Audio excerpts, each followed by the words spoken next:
하나님 한 분도 나를 실망시킨 적 없으시고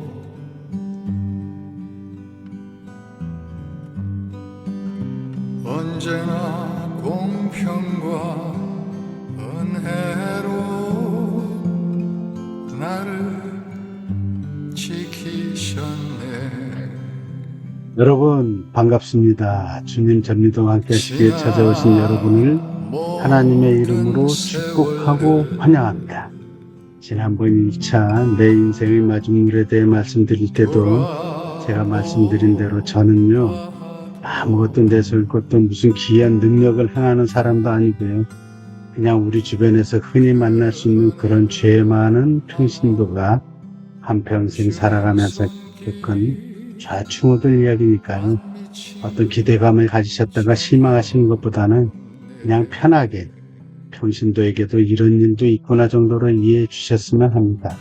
자, 그럼 여러분과 함께 아주 편하게 지나온 인생길을 뒤돌아보며 어느 평신도의 좌충우돌 두 번째 이야기로 우리 주변에서 일어난 하나님의 치유하심에 대해 나누고자 하는데, 어떤 선입견은 버리시고 모든 포커스를 하나님의 치유하심에 두시면 됩니다. 자, 그럼 출발합니다. 한 불교 신자 이야기인데요. 저는 한 6년 전쯤에 아내와 함께 몸이 아픈 한 모태 불교 신자를 만나뵌 적이 있는데, 그 후 잊고 지내다가 그분을 뵌 지 한 1년 정도 후에 갑자기 그분 생각이 나서 혹시 그 아무개 선생 소식은 어떠냐 물으니 많이 힘든다라는 답변을 아내에게 들은 지 그리 오래지 않아서 전혀 모르는 분한테서 카톡이 옵니다. 처음 만남 때 아마도 제가 드린 명함의 전번으로 카톡을 보내면서 자기를 알겠느냐고, 잘 지내는지 등 안부성 카톡, 그렇지 않아도 궁금하던 저에게 반갑더군요. 그분은 카톡으로 자기는 암에 걸려 현재도 쉽게 고칠 수 없고 몇 번 자살도 시도했고 지금은 먹지도 못하고 영양지소로 대신한다는 등의 자신의 질병에 대한 소식을 보내옵니다.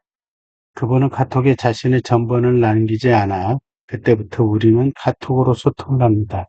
주로 제가 하나님께 그분의 질병 치유를 위해 기도를 한 후 그 내용을 카톡으로 적어서 보내주곤 했는데요. 그분은 부처만 믿고 살아오다 죽게 생겼으니 하나님을 찾으려니 염치가 없어서 못하겠다고 주저주저하더군요. 그래도 저는 계속해서 하나님께 기도드리는 내용을 카톡에 적어 보내드렸고, 지인에게도 중보기도를 부탁하며 우리 부부는 그분을 위해 계속해서 기도를 합니다. 그러다 어느 날부터 불교 신자가 염치 없지만 제가 보내준 내용대로 따라서 때론 외워서 하나님께 기도를 했다고 조금씩 변하더군요. 자신이 암에 걸리니 주변의 친한 친구도 직장 동료도 다 떠나고 자신을 멀리하는데 자기를 위해 누군가가 기도해 준다는 사람이 있어서 너무 고맙다면서 아침에 기상하면 제일 먼저 어설프지만 하나님께 기도를 드렸다로 바뀌기 시작하더군요.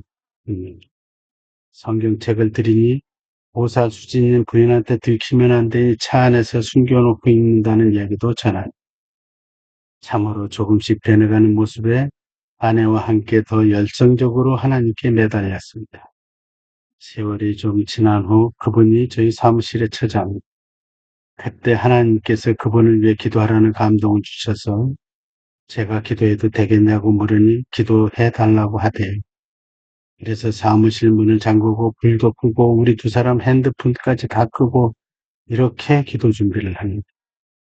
지금 이 순간에 그동안 살아오면서 지은 죄들이 생각나면 무조건 하나님 제가 잘못했습니다. 하나님 용서해 주십시오라고 말로 고백을 하십시오. 선생님뿐만이 아니라 저도 제가 지은 수많은 죄에 대해서 이 시간 회개 기도를 드리고, 그리고 마무리 기도는 제가 할게요라며 기도를 하는데 그분은 기도 중에 손과 몸을 발발 떨고 저는 하나님께서 저희 입술에 담아주시는 대로 치유 기도를 다 마치고 나니까 그분께서는 저에게 고맙다는 표시로 불교의 보시 같은 돈을 제게 건네더군요.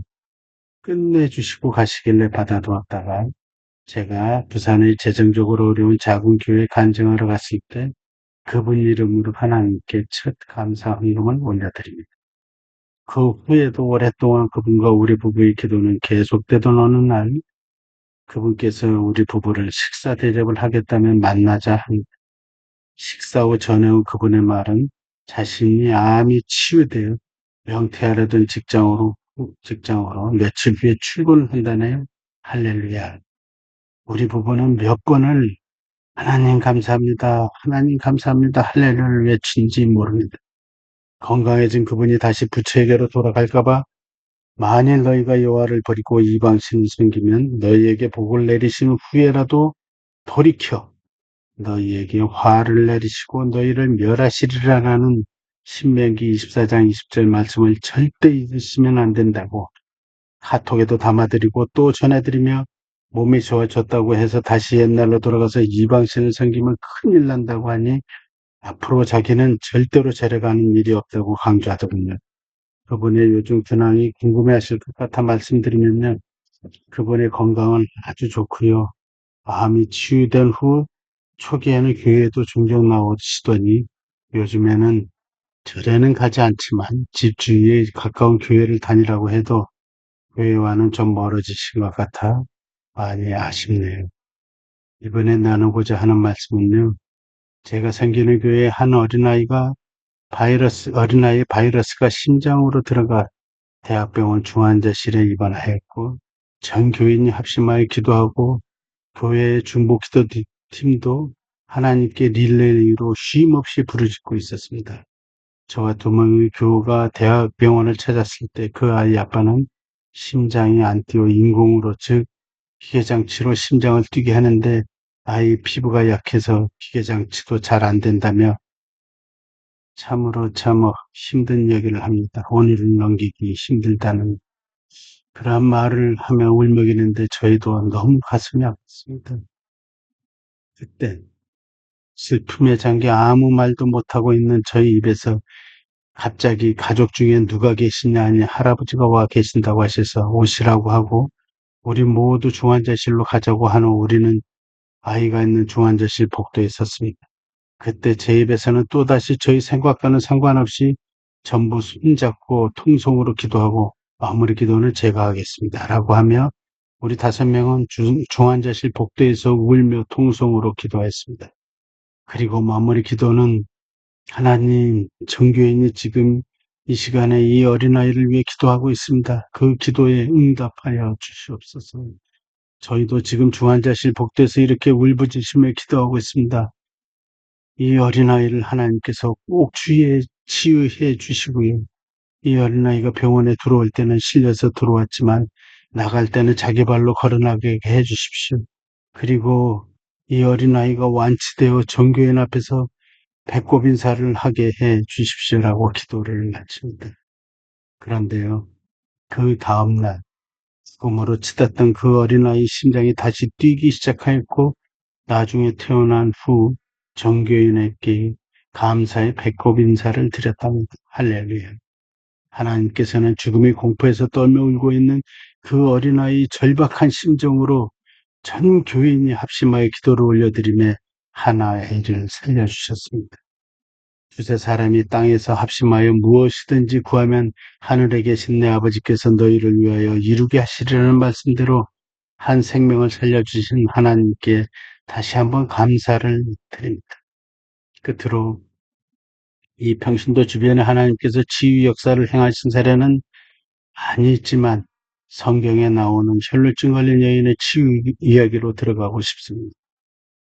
다 아시다시피 12년 동안 피가 멈추지 않는 혈루증 걸린 여인이 예수님께 다가가서 주님의 옷자락을 잡기까지 얼마나 많은 고통을 이겨냈을까 생각하다 제 자신이 그 혈루증 걸린 여인의 찐팬이 되었는데요.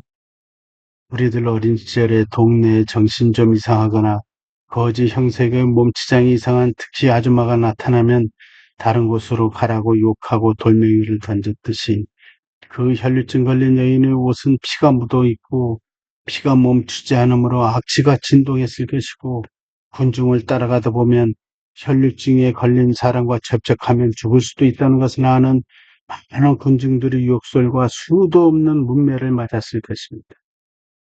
그럼에도 그 모진 고통을 온몸으로 견디며 끝까지 예수님을 향해 지고 병든 몸을 이끌고 한 발 한 발 울면서 따라가다 엎어지면 또 일어나서 걸으면서 끝까지 포기하지 않던 그 혈루증 걸린 여인은 드디어 예수님 주변까지 도착합니다. 예수님을 둘러싼 제자들이 철통방으로 뚫고 기어이 예수님 옷자락을 잡은 그 혈루증 걸린 여인, 할렐루야, 할렐루야. 여기서 큰 박수를 보냅니다. 저는 성경에 왜 이 말씀을 언급하셨을까 생각하다 예수님 옷자락만 잡으면 자신의 혈루증이 나을 수 있다는 그것이 진정한 믿음이 아닐까요? 예수님께서도 따라 내 믿음이 너를 구원하였다 말씀하셨듯이 이야기를 마무리하고자 합니다. 우리는 하나님께서 한 불교 신자의 기도에도 응답해 주시고 어린아이를 위한 정교인의 중보기도에도 응답해 주시고 혈루증 걸린 여인이 온갖 고초를 견디며 끝내 믿음을 지켜서 병고침을 받은 혈루증 여인을 보았습니다. 우리 주변에 아픈 환우들이 참 많고 케일라TV 1시간 기도에도 질병으로 고통 중에 있으신 분들이 너무 많은데 환우들께서는 오랜 투병 생활에 몸도 마음도 지쳐서 때론 하나님의 손을 놓고 싶을 때도 있으시겠지만 끝까지 포기하지 않는 혈루증 걸린 여인의 그 끈기와 환우가 포기하고 싶을 때 주님의 손을 끝까지 놓지 않도록 환우 옆에서 환우들의 절박한 심정을 생각하며 우리가 중보 기도를 드릴 때 하나님께서는 새 생명을 주실 줄 믿습니다. 그리고 환우들을 위한 기도 시에 평신도라고 두렵고 떨려서 치기도 선포기도를 망설이고 주저하지 마십시오. 이 부분에서 하나님께서는 평신도도 병고침의 역사가 일어나니 담대히 치유기도 선포기도를 하라고 계속해서 생각나게 해주셨는데 무엇보다도 중요한 것은 우리들의 실천이 아닐까요? 내가 할 수 있을까? 목사님도 계신데 왜 내가 이런 마귀가 주는 속삭임에 질질 끌려다니지 마시고 오늘 당장 환우의 질병에 선포기도 하시길 소망합니다. 우리 모두는 살아계신 하나님 여호와 라파 치유의 하나님께서 역사하심을 믿고 환우들에게 담대히 선포기도를 하며 또한 오늘 살아있음에 감사하는 우리 모두 되었으면 합니다. 오늘은 여기까지고요. 제가 기도하고 마치겠습니다.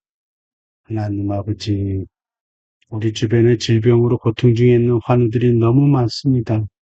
나 자신은 전문 사역자도 아닌 평신도인데 치유의 역사가 일어날까 하는 마귀의 속삭임에 넘어가지 않도록 굳건한 믿음을 주시고 환우의 아픔 위에 손을 얹고 내가 우리 주 예수 그리스도 이름으로 명하노니 환우의 질병은 예수의 피, 예수의 보혈로 꽁꽁 묶임을 받고 부르짖으며 선포하는 담대함을 우리들에게 주시고 우리들 또한 행하는 우리들 되게 하여 주시옵소서.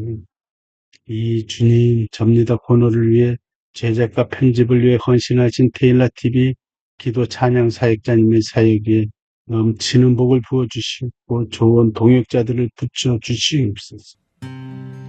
이 모든 말씀 살아계신 우리 주 예수 그리스도 능력의 이름으로 기도합니다. 아멘. 아멘. 할렐루야. 그럼 다음에 봬요. 고맙습니다. 안녕. 하나님 한 분도 나를 실망시킨 적 없으시고